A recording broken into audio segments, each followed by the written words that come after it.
शकुनी मामा आणि दुर्योधनाच्या कटात पांडव अडकले. जुगारात सगळं हरून बसले. युधिष्ठिराने स्वतःचं राज्य, स्वतःचे भाऊ, स्वतः आणि बायको द्रौपदी सर्वांना पणाला लावून सर्वांना कौरवाचा दास बनवले. दुर्योधन आणि दुःशासनाने भर सभेत द्रौपदीचा अपमान केला तेव्हा मोठा पेचप्रसंग उभा राहिला. तेव्हा पांडवांनी 12 वर्ष वनवास आणि 1 वर्ष अज्ञातवासात राहावे असा तोडगा निघाला. पांडवांनी द्रौपदीच्या सोबतीने वेगवेगळ्या आव्हानांचा सामना करत 12 वर्षे वनवास पूर्ण केला. आता त्यांना अज्ञातवासात जायचे होते. अज्ञातवास म्हणजे ते कुठे आहेत हे कोणालाही ज्ञात न होणे, म्हणजे माहीत न होणे. दूत्यांच्या अटीनुसार त्यांना अज्ञातवासात कोणी ओळखले तर त्यांना पुन्हा वनवासात जावे लागणार होते. पांडवांनी अज्ञातवासासाठी विराट राजाचे मत्स्य राज्य निवडले. त्यांनी आपला वेश बदलला आणि विराट राजाच्या सेवेत वेगवेगळ्या नावांनी रुजू झाले. सर्वांनी आपापल्या स्वभाव आणि गुणधर्माला साजेसे रूप घेतले. युधिष्ठिराने कंक नावाच्या ब्राह्मणाचे रूप घेतले आणि विराट राजाच्या दरबारात त्याच्याशी सलामसलत करणे, त्याला द्यूत शिकवणे असे काम स्वीकारले. भीमाने वल्लभाचार्य या नावाने विराट राजाच्या स्वयंपाकघरात आचारी म्हणून काम स्वीकारले.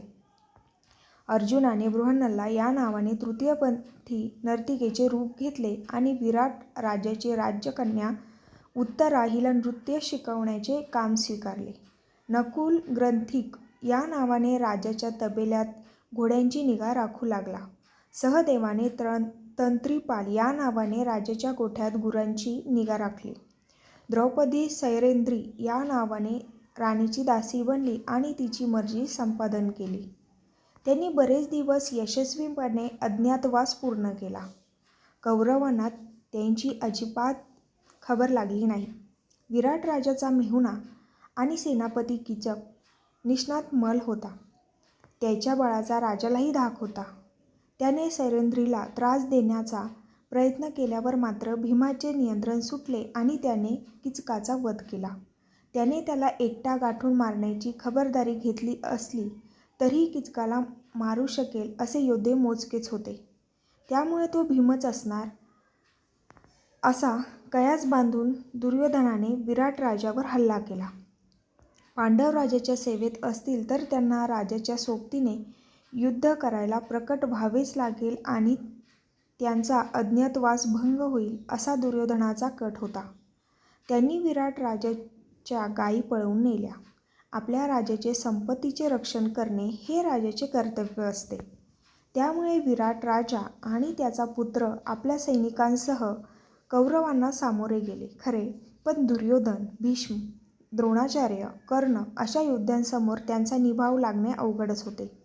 वर्षभर ज्यांचे मीठ खाल्ले त्या धान्याच्या मिठाला जागून त्यांचे रक्षण करणे हे पांडवाच्या दृष्टीने त्यांचे कर्तव्यच होते. पांडवांनी अज्ञातवास सुरू करण्याआधी आपली शस्त्रे पाहून कोणाला संशय येऊ नये म्हणून एका विशाल शमीच्या वृक्षाच्या ढोलीत लपवून ठेवली होती.